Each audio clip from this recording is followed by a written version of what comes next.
say that one of the challenges that we used to have is the culture boundaries and how to get the cultural transformations. Now we see how people now started to accept the usage of the modern technology in their daily life routines.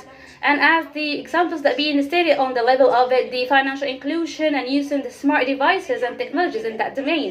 Subsequently, we have lots of domains in the digital transformation. Each one of them will provide new job opportunities different from what's been traditionally known before.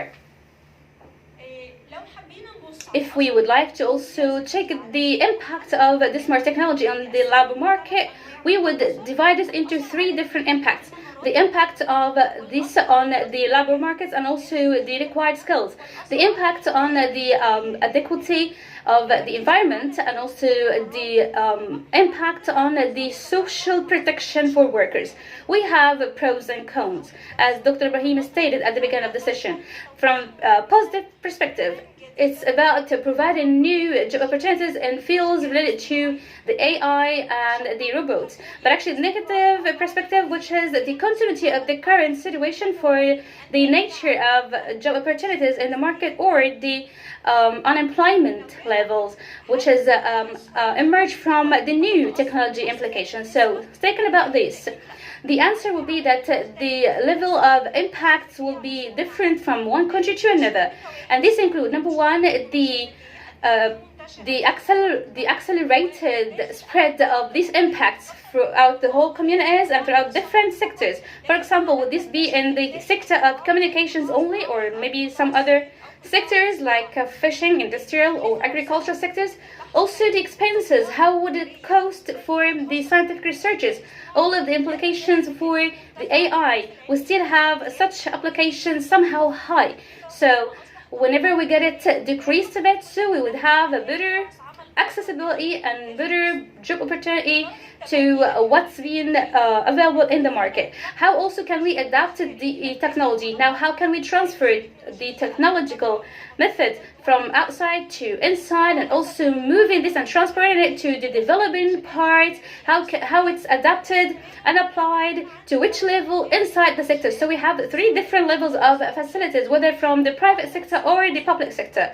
So we can categorize them according to at which level to which level they apply those methods. How would they do the scientific research? How would they use the smart solutions?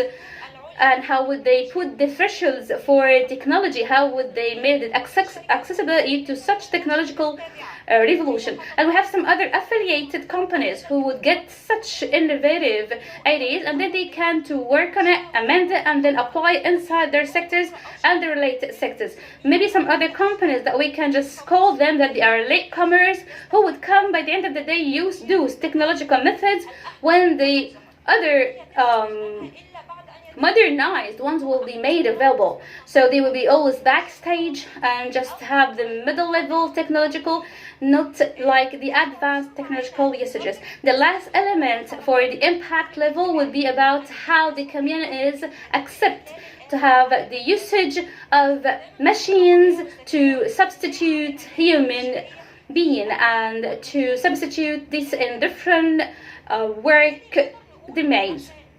Subsequently, we can state here that the impact of the smart technology to be the impact of the demand, the impact of the offer, the impact of the actual achievements inside the institutions.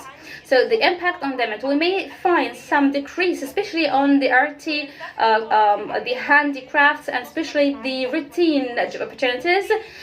Subsequently, we will have what we can call later as the technological unemployment, which is emerging from the technological changes. As for the impact on offers, we would state that it will be facilitated to acquire the skills through the internet, because now we have open and worldwide for the sources that you can get remotely educated from throughout the different knowledge sources available on internet throughout the whole world countries, that we call also as the phenomena of the virtual immigration. So now the working element is not a need to be just moved physically by person from one place to another, but even it could be virtually immigrated throughout the virtual space, where we can just employ such immigration that you can do something while you are still at your home.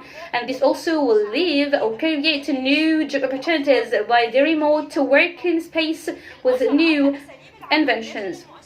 How would this impact on the institutions? So we see the institutions would now tend to use technologies in selecting the candidates. So now the virtual space is open to receive CVs and resumes for people from more than one country who can do the same exact tasks and jobs, and I just can select my highly qualified candidates.